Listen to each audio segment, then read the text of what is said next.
ಹಿರಿಯರು ಮುತ್ಸದ್ದಿಗಳು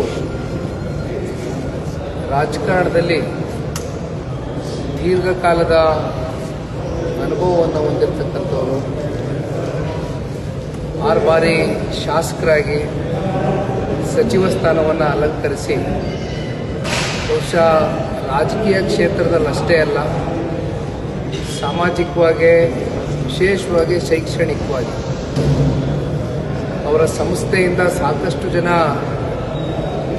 ಮಕ್ಕಳುಗಳಿಗೆ ಒಂದು ವಿದ್ಯಾದಾನವನ್ನು ಮಾಡಿರ್ತಕ್ಕಂಥ ಪುಣ್ಯಾತ್ಮರು ಎಸ್ ನಮ್ಮ ಶಾಮನೂರು ಶಿವಶಂಕರನವರು ಇವತ್ತು ನಮ್ಮನ್ನೆಲ್ಲರನ್ನೂ ಅಗಲಿ ಹೋಗಿರ್ತಕ್ಕಂಥದ್ದು ನಿಜಕ್ಕೂ ಕೂಡ ಭಾಳ ಪ್ರತಿಯೊಬ್ಬರಿಗೂ ಕೂಡ ಮನಸ್ಸಿನ ಮೇಲೆ ದುಃಖ ಉಂಟಾಗಿದೆ.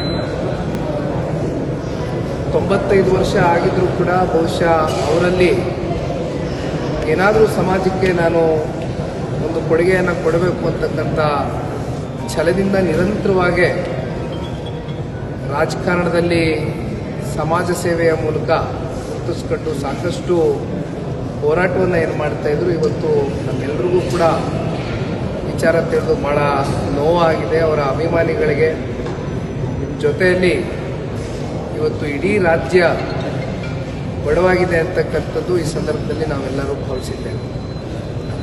ಮಲ್ಲಿಕಾರ್ಜುನ್ ಸಾಹೇಬರು ಅವರ ಸುಪುತ್ರರನ್ನ ಈಗ ತಾನೇ ಭೇಟಿಯನ್ನು ಮಾಡಿದರು.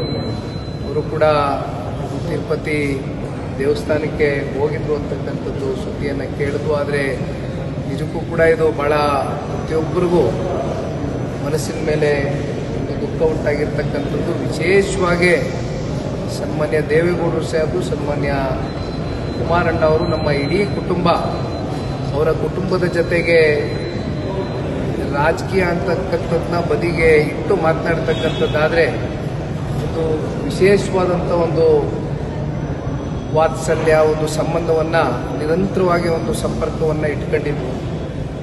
ನನಗೆ 1-2 ಬಾರಿ ಅವ್ರನ್ನ ಭೇಟಿ ಆಗ್ತಕ್ಕಂಥ ಒಂದು ಅವಕಾಶ ಸಿಕ್ಕಿತ್ತು.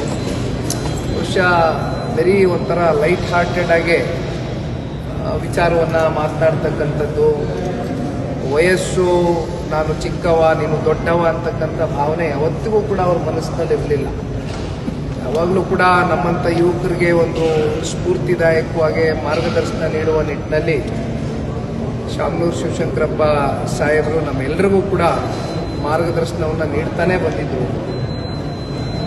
ಒಟ್ಟಾರೆಯಾಗಿ ಇವತ್ತು ಅಂತಿಮವಾಗಿ ನಾವೆಲ್ಲರೂ ತಾಯಿ ಚಾಮುಂಡಮ್ಮನಲ್ಲಿ ಪ್ರಾರ್ಥನೆಯನ್ನು ಸಲ್ಲಿಸ್ತಕ್ಕಂಥದ್ದು, ಭಗವಂತ ಅವರ ಆತ್ಮಕ್ಕೆ ಶಾಂತಿಯನ್ನು ಕೊಡಲಿ. ಜೊತೆಯಲ್ಲಿ ಅವರು ಇವತ್ತೇನು ಸಮಾಜಕ್ಕೆ ಕೊಟ್ಟೋಗಿರ್ತಕ್ಕಂಥ ಕೊಡುಗೆಗಳಿದೆ, ಬಹುಶಃ ಇದು ನಮ್ಮಂಥ ಇವತ್ತು ಯುವ ಪೀಳಿಗೆ ಇದನ್ನು ಒಂದು ಸ್ಫೂರ್ತಿಯಾಗಿ ತೆಗೆದುಕೊಂಡೋಗಿ ಮುಂದಿನ ದಿನಗಳಲ್ಲಿ ಸಮಾಜವನ್ನು ಅವರ ಒಂದು ಹೆಸರಲ್ಲಿ ಕಟ್ಟತಕ್ಕಂಥ ಕೆಲಸವನ್ನು ನಾವೆಲ್ಲರೂ ಕೂಡ ಮಾಡಬೇಕು ಅಂತಕ್ಕಂಥದ್ದು ಬಹುಶಃ ಈ ಸಂದರ್ಭದಲ್ಲಿ ಒಬ್ಬ ಯುವಕನಾಗಿ ನಾನು ಎಲ್ಲರಲ್ಲೂ ಪ್ರಾರ್ಥನೆಯನ್ನು ಸಲ್ಲಿಸಲಿಕ್ಕೆ ಬಯಸ್ತೇನೆ.